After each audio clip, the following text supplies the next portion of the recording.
High School Love Life Part 2. Balikan natin ang nakaraan ng Part 1 ng High School Love Life nila Elena at Octavio.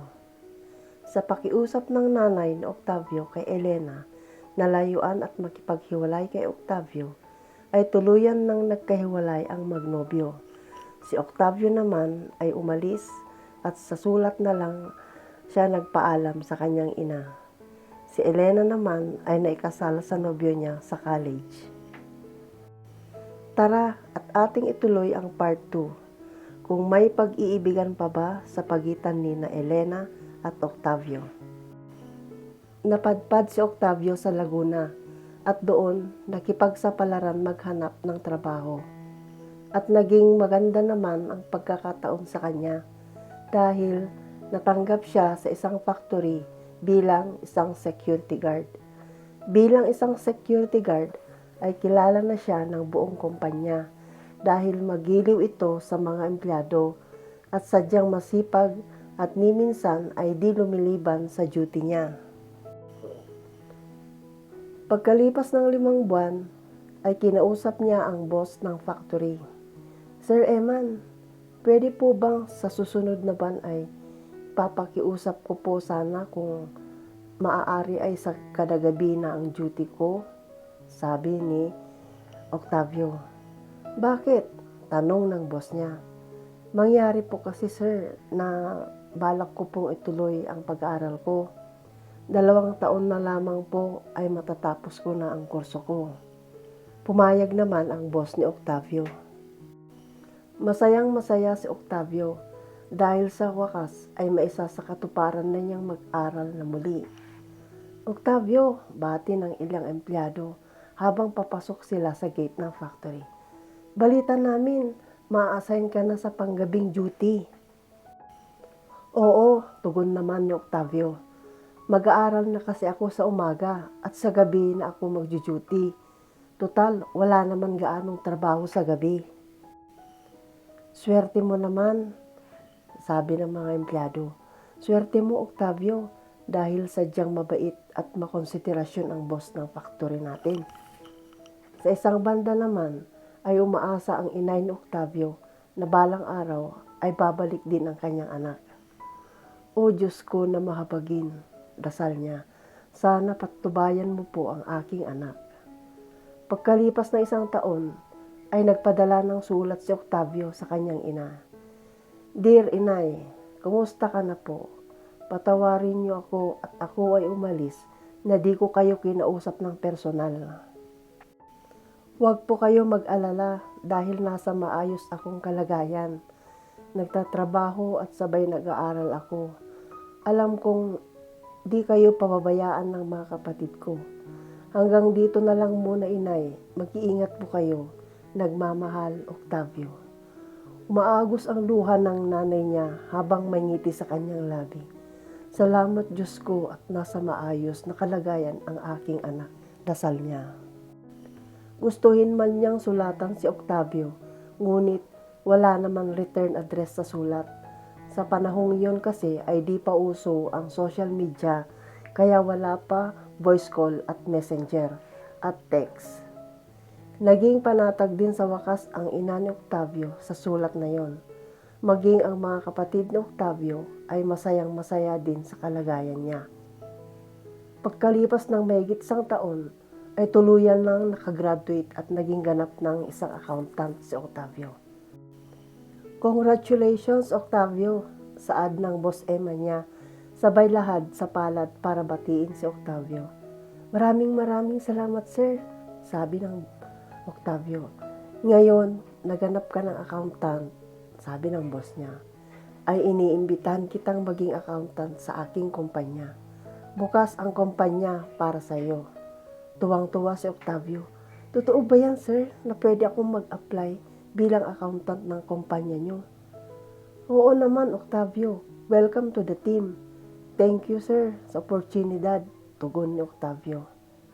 Makaaraan ng ilang buwan pa, ay habang nanonood ng TV, ang ina at kapatid ni Octavio ay may kumakatok sa pintuan nila.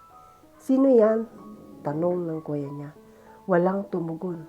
Binuksan ng kuya niya ang pintuan at si Octavio ang nasa harapan ng pintuan. Laking gulat ng kuya ni Octavio. Inay, inay, nandito si Octavio. Masaya at luhaan na sinalubong si Octavio. Sabay yakap sa anak. Salamat sa Diyos at ligtas ka at nakauwi ka na. Dininig ng Diyos ang dalangin ko, sabi ng inay nila. Masayang masaya ang mag-anak na nangungumustahan at nagkwentuhan. Inay, saad ni Octavio, hindi ako magtatagal. Mga ilang araw lang ako dito at ako'y babalik din sa Laguna. May aasikasuhin ako para mag-abroad. Inay, ipapadala ako ng kumpanya sa Amerika at doon muna ako pansamantalang magtatrabaho. Biglang nalungkot ang ina. Octavio, kararating mo pa lang. Yang pag-alis mo agad ang pinag-uusapan natin. Huwag ka mag-alala, inay. Pangako, inay. Pagbalik ko, isasama kita sa Amerika at doon na tayo maninirahan. Tuwang-tuwa naman ang mga kapatid ni Octavio dahil matagumpay at maayos na nakabalik ang kapatid nila. At ang pinakamahalaga ay masayang-masaya na ulit ang inay nila dahil ang tagal na panahon na sinisi ng ina nila ang sarili dahil na matagal nawalay si Octavio. Nakarating na nga si Octavio sa Amerika. Matagal din siyang nakapag-adjust doon, bagong lugar at bagong mga katrabaho. Matagumpay naman ang pag-stay niya sa Amerika, ngunit nakaramdam siya ng bahagyang kalungkutan. Kumusta na kaya si Elena? Bulong ni Octavio sa sarili niya. Tagal ng panahon na hindi siya nanligaw ng ibang babae. Tanging si Elena lang ang naging nobya niya. Naisip niya, bakit nga ba di ako nagkaroon ng time para sa love life? Gumuhit sa mga labi niya ang ngiti. Ngiti na nagpaalala sa kanya tungkol kay Elena. Sa pagbabalik niya sa Pilipinas, ay nagkataon na may class reunion ang batch nila ng high school. Ginanap ito sa isang hotel function room. Marami ang umattend. Sa mga lamesa ay kanya-kanyang section. Hinanap niya ang lamesa ng section nila ni Elena. Doon, malayo pa lang, ay nakilala na niya si Elena. Binati siya ng mga kaseksyon niya nang papalapit na siya sa lamesa. Hello, Octavio. Kumusta? Bati ng best friend niyang si Alfred. Ito, mabuti naman. Kayo, kumusta din? Sabay abot niya sa mga kamay nila bilang pagbati. Nilapitan niya si Elena. Elena, kumusta ka na? Sabay lahad ni Octavio sa kamay niya. Ngumiti si Elena. Ito, mabuti din, tugon niya. Pero, hindi inabot ni Elena ang kamay ni Octavio. Niyuko ni Elena ang ulo niya at sabay sambit na, I'm sorry, Octavio. I'm sorry din, Elena. Huwag mo nang isipin yun, Elena. Mga bata pa tayo noon.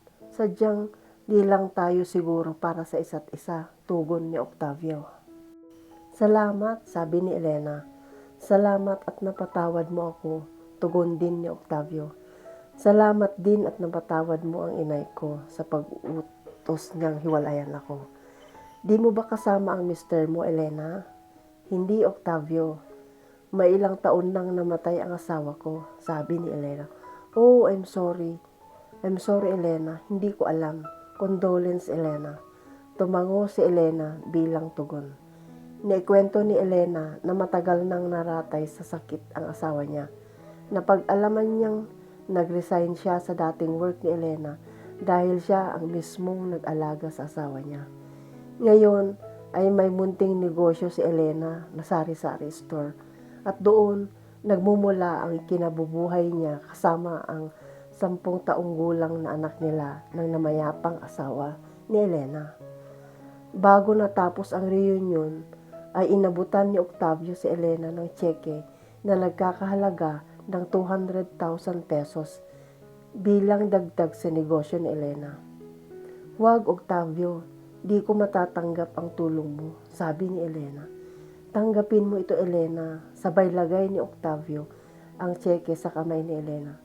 Tanggapin mo, Elena, alang-ala sa anak mo. Mga ilang linggo pa ay bumalik na si Octavio sa Amerika, kasama na ang kanyang ina. Doon na din nakahanap ng babaeng pinakasalan ni Octavio at nagkaroon sila ng 2 anak. Ang magandang balita ay magkasundo ang magbiyenan. Dito na nagtatapos ang love story nila Elena at Octavio. Di man sila ang nagkatuluyan sa huli, ay sila naman ay nagkapatawaran at nag-move on na sa kanilang buhay. Kayo, ano ang natutunan nyo sa kwentong ito?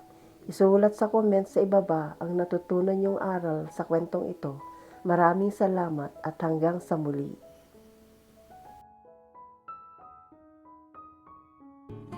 Please like and share at pakipindot ang subscribe button para updated kayo sa mga susunod ko pang mga istorya. Maraming salamat. Hanggang sa muli.